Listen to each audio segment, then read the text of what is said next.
teman-teman, selamat datang di web course UKM Laos. Sebelumnya kenalin, aku Alia dari divisi Softdev dan subdivisi perancangan. Nah, di video kali ini kita akan membahas satu konsep dasar penting dalam dunia basis data, yaitu entity. Mungkin kalian pernah bertanya-tanya, kayak entity itu sebenarnya buat apa sih? Kok ada perlu entity? Nah, mungkin tanpa berlama-lama kita akan bahas itu di video selanjutnya. Dan di sini aku bisa next. Kita awali dengan apa sih itu entity? Nah, secara sederhana nih teman-teman, entity itu adalah sebuah objek yang bisa dikenali dan dia punya data. Nah, gampangnya tuh gini. Entity itu adalah sesuatu yang bisa kita simpan datanya dalam suatu database. Contohnya kayak mahasiswa, kemudian buku, kemudian dosen. Itu kan data-data dari mereka tuh bisa disimpan nih dalam suatu database. Nah, mereka itu disebut sebagai entity. Kemudian tujuan dari entity itu sebenarnya ngapain sih Kak gitu. Nah, tujuan dari entity itu sendiri adalah untuk menjadi dasar dalam pembuatan tabel di suatu database. Jadi nantinya satu entity itu biasanya akan menjadi satu tabel di database. Kemudian kita kemudian kita next entity itu asalnya dari mana gitu. Nah, entity itu entity itu biasanya berasal dari yang pertama, itu bisa dari benda nyata. Benda nyata contohnya tadi kayak mahasiswa, dosen, buku itu berasal dari benda nyata. Kemudian yang kedua itu benda abstrak. Benda abstrak contohnya kayak nilai, KRS, jadwal. Kemudian peristiwa tuh juga bisa, contohnya kayak peminjaman, registrasi kayak gitu. Kemudian next, kita bakal lihat ciri-ciri dari entity. Nah, ciri-ciri dari entity itu sendiri yang pertama tuh dapat diidentifikasi. Jadi maksudnya, entity itu harus bisa dibedakan satu sama lain. Artinya setiap entity itu harus punya identitas unik. Contohnya nih, kayak mahasiswa, dia tuh punya NIM. NIM NIM itu yang bisa mengidentifikasi dari mahasiswa satu ke mahasiswa lainnya. Jadi walaupun namanya mahasiswa itu sama, kemudian mungkin tahun lahirnya atau tanggal lahirnya sama, tapi yang bisa membedakan mereka itu adalah NIM-nya. Pasti NIM setiap mahasiswa itu berbeda. Begitu juga bisa bisa juga pakai nomor KTP, itu bisa membedakan satu sama lain. Nah, kemudian yang kedua itu adalah memiliki atribut. Jadi, setiap entity itu pasti punya atribut atau data yang menjelaskan dirinya. Contohnya, mahasiswa dia punya nama, dia punya umur, dia punya alamat. Itu data yang bisa menjelaskan tentang dirinya. Nah, tanpa atribut ini, entity itu nantinya tidak akan punya informasi. Kemudian yang ketiga adalah memiliki keberagaman.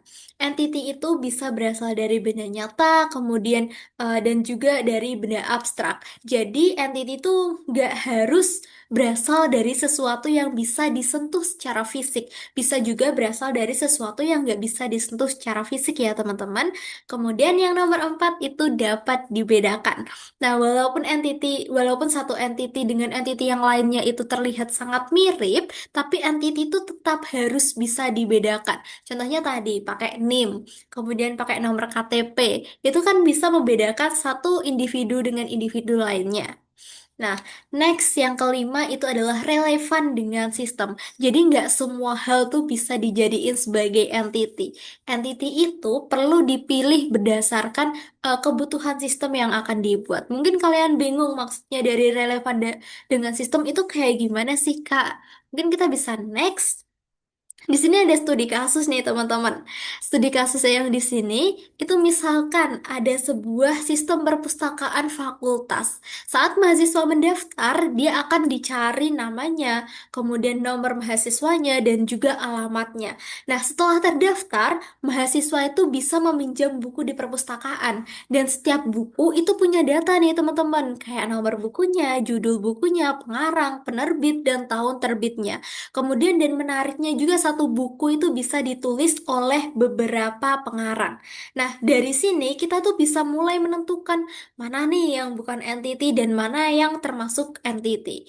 Nah, di sini tertulis kalau yang termasuk entity itu adalah mahasiswa, buku, pengarang, dan penerbit. Karena semuanya itu tuh bisa diidentifikasikan, kemudian mereka juga punya atribut, kemudian juga mereka relevan dengan sistem. Jadi yang kita masukin di sini tuh berkaitan dengan sistem perpustakaan. Kalau misal di sini kita masukin nih KRS, kemudian kita masukin juga jadwal mata kuliah. Iya sih, mereka masuk ke dalam. Iya sih, ada fakultas-fakultasnya, maksudnya masuk lingkup univ, tapi kan dari studi kasus ini kan tentang yang diminta tuh tentang perpustakaan. Jadi kayak KRS, kemudian jadwal mata kuliah itu kan nggak masuk dalam sistem perpustakaan. Jadi yang dipilih di sini yang termasuk dalam sistem perpustakaan saja entitinya. Kemudian yang bukan entity itu adalah nama, nomor mahasiswa, alamat, karena itu termasuk atribut teman-teman, atribut dari entity tersebut. Kemudian kalau meminjam itu tuh relasi ya, relasi antar mahasiswa dan buku. Mungkin kalian bingung, apa sih Kak atribut itu, apa sih Kak relasi itu? Kita akan bahas di slide selanjutnya. Nah, sebelum itu, kita di sini perlu mengetahui jenis dan contoh dari entity. Kalau jenis entity itu ada entity nyata atau concrete entity. Jadi entity nyata itu adalah entity yang dia tuh bisa dilihat dan disentuh secara fisik. Contohnya tadi kayak mahasiswa, dosen, buku itu kan bisa dilihat dan disentuh secara fisik. Jadi dia masuk ke dalam entity nyata atau concrete entity. Kemudian yang kedua tuh entity abstrak. Nah, entity abstrak ini adalah entity yang nggak bisa disentuh secara fisik atau dia tidak punya bentuk fisik.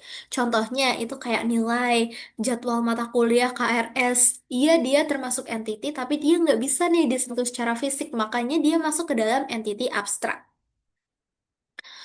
Kemudian kita masuk ke contoh entity. Nah, sekarang kita lihat contohnya di dunia nyata. Mungkin nggak usah jauh-jauh deh di dunia perkuliahan, di lingkungan perkuliahan. Itu kan di suatu universitas itu ada entity yang namanya mahasiswa pasti. Kemudian mahasiswa itu bisa dikatakan entity karena dia tuh punya data. Datanya itu ada nama, kemudian ada NIM, ada program studi, dan status mahasiswanya. Jadi di sini bisa disimpulkan kalau mahasiswa itu disebut entity karena dia tuh punya data dan datanya tuh bisa dicatat dan disimpan dalam suatu sistem. Kayak nama, NIM, program studi, status mahasiswa itu kan bisa disimpan dan dicatat di dalam sistem. Seperti itu teman-teman. Next kita akan bahas bagian-bagian dari entity. Bagian-bagian dari entity itu yang pertama itu identifier atau penanda unik. Jadi identifier itu adalah kode unik yang digunakan untuk membedakan satu entity dengan satu entity yang lainnya atau untuk membedakan setiap entity. Artinya satu artinya antar entity itu nggak boleh ada yang sama. Contohnya, walaupun walaupun punya nama yang sama nih, kemudian tempat tanggal lahirnya tuh juga sama, tapi kan dia punya nomor KTP, nomor KK, itu yang membedakan dari satu individu dengan individu yang lainnya. Fungsinya dari identifier itu adalah untuk menghindari data yang tertukar. Nah, ada lagi contohnya nih kayak nomor buku di perpustakaan. Buku-bukunya itu kan banyak. Nggak mungkin dong mereka tuh punya nomor buku yang sama. Pasti itu beda-beda. Itu untuk ngebedain tiap bukunya itu. Kemudian yang kedua itu ada atribut. Nah, tadi kan mungkin kalian bingung, aku sempat mention tentang atribut. Nah, di sini aku nggak akan menjelaskan apa sih itu atribut. Jadi, atribut itu adalah data atau informasi yang dimana dia tuh menjelaskan suatu entity. Contohnya, kalau pada mahasiswa tadi, entity mahasiswa nih, atributnya itu adalah nama, alamat, program studi, kemudian juga status mahasiswanya itu juga termasuk dalam atribut karena dia menjelaskan suatu entity. Begitu ya teman-teman. Dan fungsinya sendiri itu adalah untuk memberikan detail informasi tentang entity. Kemudian yang ketiga itu ada relationship atau hubungan. Jadi relationship itu adalah hubungan antar entity. Contohnya, mahasiswa meminjam buku. Mahasiswa dan buku itu adalah entity teman-teman dan mereka tuh dihubungkan pakai relationship dengan meminjam. Itu kan menghubungkan satu entity dengan satu entity yang lainnya. Itu disebut sebagai relationship. Nah, fungsinya sendiri itu adalah untuk menunjukkan kalau antar entity itu sebenarnya ada keterkaitan di dalam sistemnya itu. Begitu ya, teman-teman. Kemudian next, oh ya, mungkin sedikit aku tegasin lagi ya. Jadi, jadi yang identifier itu adalah pembeda unik, kemudian atribut itu adalah penjelasan penjelasan data, kemudian relationship itu adalah hubungan antar entity. Nah, kalau udah jelas, mungkin kita next ke jenis-jenis dari entity. Jadi jenis-jenis entity itu ada dua, jenis-jenis dari ID maksudku, mohon maaf. Jadi tadi kan kita bahas tentang identifier gitu kan. Nah, identifier ternyata itu ada dua jenisnya. Yang pertama itu adalah artificial identifier atau ID buatan. Nah, seperti namanya, ID buatan ini tuh ID yang dibuat oleh sistem gitu. Jadi dia tuh bukan berasal dari dunia nyata. Contohnya produk. Dia punya eh, artificial ID produk gitu. Dia dibikin di dalam sistem untuk membedakan satu produk dengan produk yang lainnya.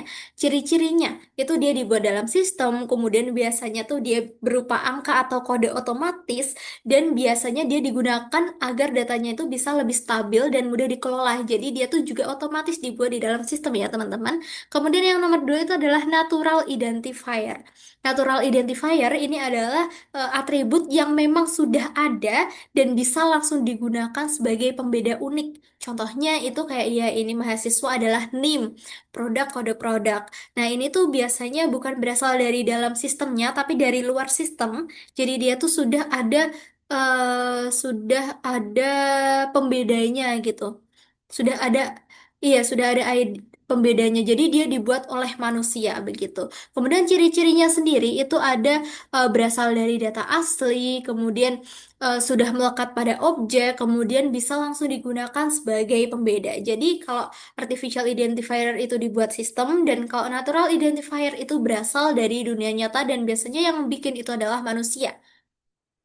Kemudian next, nah ini tuh penting banget sih. Kenapa sih entity itu penting dalam suatu basis data gitu ya? Mungkin beberapa dari teman-teman masih mempertanyakan itu ya.